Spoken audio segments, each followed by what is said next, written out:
জলিবয়তে, আন্দামানে। তো জলিবয়ের এখানে একটা ইয়ে করে আসলাম, গ্লাস বোট করে এসে এই আইল্যান্ডটায় রয়েছে। আসতেই দেখা হলো ওনার সাথে। ওনার নাম সুশীল মণ্ডল। তো ওনার সঙ্গে কথা বলতে বলতে অনেক কিছু জানতে পারলাম আন্দামান সম্পর্কে। তো আমি আমার যারা দর্শক আছেন, আমার সঙ্গে যারা ফেসবুকে ফলো করেন বা ইউটিউবের দর্শক আছেন, তাদের জন্য আমি একটা গাইডলাইন দিতে চাই ওনার কাছ থেকে। তাই ওনাকে আমি একটু রিকোয়েস্ট করছি যে আপনি যদি কিছু বলেন। নমস্কার, আমার নাম সুশীল মণ্ডল। আমি এই বন্ডুর গ্রামেই থাকি। আমি লাস্ট 10 ইয়ার্স ধরে এই Mahatma Gandhi marine national park বন্ডুরে as a crew, as a guide আমি কাজ করছি এখানে। আন্দামানে আমি বলতে চাই, আন্দামানে দুটো জিনিসই দেখার জিনিস আছে। একটা হচ্ছে সেলুলোজেল, আর নেক্সট হচ্ছে মেরিন লাইফ, যেটাকে আমরা কোরাল বলি। ভালো কোরাল দেখতে গেলে আপনাকে Jolly Buoy, Mahatma Gandhi marine national park Wandoor Jolly Buoy এবং রেড স্কিন এসে দেখতে হয়।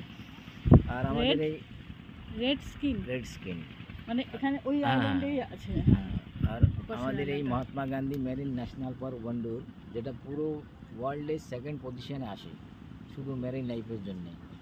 আর ফার্স্ট আসে আপনার Australia great barrier reef, second এটা এশিয়ার মহাদেশের নাম্বার 1 মেরিন লাইফ আপনি এখানেই দেখতে পাবেন আপনারা। তো এখানে স্কুবা সিওকের পারমিশন দেবে না কোনো দিনই, কারণ স্কুবা সিও করলে মেরিন লাইফ ডিস্টার্ব হয়, যার জন্য এখানে স্কুবা সিও তো আছে এখানে পরেও হবে না। স্কুবা সিওকের পারমিশন আগেও ছিল না, দেবে না। এখানে শুধু গ্লাস বোট রাইড এখন হচ্ছে। এরপরে অন্য স্নরকেলিং এর পারমিশন যদি ফরেস্ট ডিপার্টমেন্ট দেয়, স্নরকেলিং হবে, শুরু হবে। যদি ওরা দেখুন ফরেস্ট ডিপার্টমেন্টের আন্ডারে চলে এটা, ওনারা যদি যেদিন পারমিশন দেবে আমরা সেদিন থেকে আবার স্নরকেলিং চালু করব। তো এখনও দেয়নি আমাদের, তাই এখানে এখন শুধু গ্লাস বোট রাইড হচ্ছে। আর এই আমাদের যে 15টা দ্বীপ আছে, 15টা দ্বীপ পলিউশন নেই, plastic free zone. Mahatma Gandhi marine national park plastic free zone. এখানে কোনো প্লাস্টিক, এখানে স্পেশালি এই যে ওয়াটার বোতলগুলো মতো, এই যে ওয়াটার বোতল ওখান থেকে যাদের জল আনেনি তারা এই যে এখান থেকে কাউন্টার থেকেই, ওয়ান্ডার বিচের কাউন্টার থেকেই এটা ইয়েতে দেবে আপনাকে একটা ডিপোজিট দিতে হবে 200 টাকার। তারপর আপনি ফিরিয়ে দিলে আপনি 195 টাকা ফেরত পাবেন, 5 টাকা অনলি এটার জন্য কাটবে। এইটাতে আপনারা জল নিয়ে আসতে পারেন।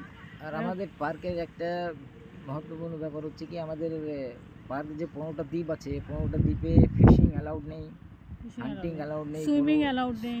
সুইমিং অ্যালাউড আছে এখানে, লাইফগার্ড যেখানে বলে সেখানে।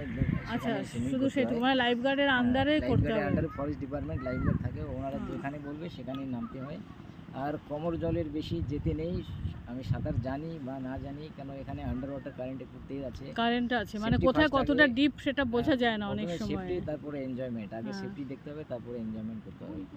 এই 15টা আইল্যান্ড যে আছে, 15টা আইল্যান্ড থেকে 2টো আইল্যান্ডকে ট্যুরিস্টদের জন্য অ্যালাউড করা হয়েছে। একটা হচ্ছে জলিবয় আইল্যান্ড আর একটা হচ্ছে রেড স্কিন আইল্যান্ড।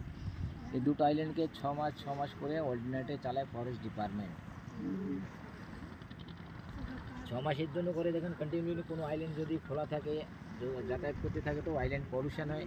পলিউশন না হওয়ার জন্য এই 6 মাস করে ফরেস্ট ডিপার্টমেন্ট চালায় এটা। যখন এই জলবায়ু এখন মে 15 থেকে জলবায়ু বন্ধ হয়ে যাবে, মে 16 থেকে আবার রেড স্কিন আইল্যান্ড চালু হয়ে যাবে। ও আচ্ছা, এটা 6 মাস করে এই আইল্যান্ড খোলা থাকে, 6 মাস করে ওই আইল্যান্ড খোলা থাকে, মানে যাতে পলিউশন না হয়। আচ্ছা, তাহলে এইটা হচ্ছে মে থেকে বন্ধ হয়ে যাবে।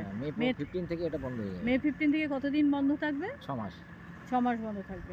6 মাস তখন রেড স্কিন চলবে। ওখানেও কি গ্লাস বোট চলবে? ওখানেও গ্লাস বোট চলবে।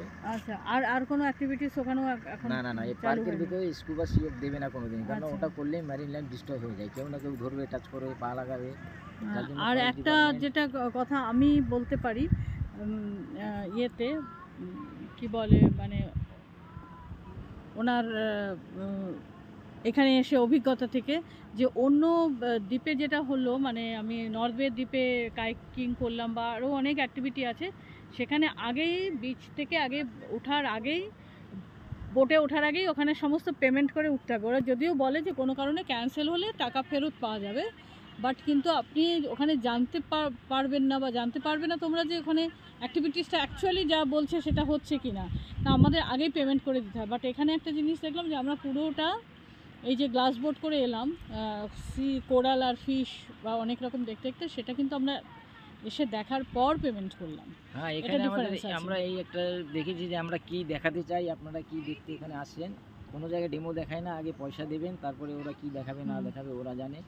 আমরা এখানে কি আপনারা দেখতে আসছেন আর আমরা কি দেখাবো, আগে ডেমো দেখাবো, তারপরে আপনারা যেরকম যেরকম দেখবেন সেরকম দেখাবো। আমরা যা যা বলবো যে এখানে এটা আছে, ওখানে স্টার ফিশ, এখানে মেরিন, ওখানে মাছ, এখানে ওই ওয়েস্টার জয়েন্ট ক্লামশেল যেটাতে মুক্ত তৈরি হয়, আরেকটাতে আছে sea anemone, sea urchin, sea lily, sea lily যেটাকে সাইন্টিফিক নাম হচ্ছে ফেদার স্টার। ওইসব আলাদা তিনোটা জায়গাতে আমরা আলাদা জিনিস দেখাই। তো আমরা মিসগাইড করি না, আমরা যেটা বলবো সব সঠিক বলবো, কোনো গেস্টকে আমরা মিসগাইড করি না। যার নাম জানি সেটাই বলবো, যা জানি না সেটা বলবো না। তো আন্দামানে দেখুন দুটো জিনিসই ফেমাস, একটা সেলুলার জেল ন্যাশনাল মেমোরিয়াল যেটাকে বলা হয়, আর একটা হচ্ছে কোরাল মেরিন লাইফ। আচ্ছা, এখানে দেখুন জলটা একদম সবুজ, ওই যেখানে দেখা যাচ্ছে দূর থেকে, এতটা ধরতে পারছি না আমি মোবাইলে, বাট ওখানে জলটা একদম সবুজ আর তারপরেই ডিপ নীল। হ্যাঁ, এখানে দেখুন জলিবয় একটা এরকম জায়গা, যতই ঝড় তুফান হোক না কেন এখানে জলটা কোনোদিন নোংরা হবে না। ক্লিয়ার জল। কেননা এখানে আন্ডার ওয়াটার কারেন্ট একটু মানে প্রচুর আন্ডার ওয়াটার কারেন্ট আছে, তাই নোংরা জল এখানে দাঁড়াতে পারে না। আর জলের তিনটে কালার বলেছি কেন দেখাচ্ছে, কী জন্য জলের তিনটে কালার হয়েছে। জলের কালার তো একই হয়, যেমন যেখানে ডার্ক ব্লু দেখাচ্ছে সেটা ওখানে হচ্ছে আপনার ডিপ ওয়াটার, ডিপ সি। যেখানে লাইট গ্রিন দেখাচ্ছে ওখানে শ্যালো ওয়াটার, নিচে স্যান্ড। আবার তারপরে আরেকটু ডিপ গ্রিন, মানে তিনটে কালার দেখাচ্ছে, একটু light green, deep green. Coral রিফে দেখাচ্ছে আপনার একটু ব্রাউন টাইপ, ব্রাউন ব্ল্যাকিশ দেখাচ্ছে, ওটা হচ্ছে কোরাল রিফ। যার জন্য জলের একটা রং কিন্তু এখানে তিনটে রং দেখাচ্ছে। আর জলটা একেবারে পরিষ্কার, খুব সুন্দর, একদম ক্ল্যারিটি আছে। আর জলিবয় আইল্যান্ডটা খুব ছোট আইল্যান্ড, এখানে একসঙ্গে আমি ওখানে যাচ্ছি, তাহলে আমি চলে আসি। জলিবয় আইল্যান্ডটা খুব ছোট আইল্যান্ড, এখানে একসঙ্গে 358 গেস্ট আসতে পারে একসঙ্গে, ওর বেশি এখানে ফরেস্ট ডিপার্টমেন্ট পারমিট ইস্যু করে না, কেননা ছোটো দ্বীপ বলে। হ্যাঁ, মাঝে মাঝে আমাদের এখানে দুটো ডবল ট্রিপ হয় বোটের, কিন্তু এই হিসাবে হয় যে একটা জাহাজ আপনার সকালে 7টা নাগাদ ছাড়বে, ওটা ছেড়ে গেস্টকে ছেড়ে চলে যাবে। আবার ডবল ট্রিপ হলে কী হবে, ওর সঙ্গে মানে ও যখন ডবল ট্রিপ নিয়ে আসবে তখন এই বাকি যে সকালবেলা ফার্স্ট ট্রিপে যাদের নামিয়ে দিয়ে তাদের নিয়ে যাবে, আর বাকিদের আবার আইল্যান্ডে নামবে। অ্যাট এ টাইম এখানে 358 গেস্ট থাকতে পারে এখানে আইল্যান্ডে, কেন অনেক ছোট দ্বীপ এটা। হাতগুলো দেখাও টাটা করো।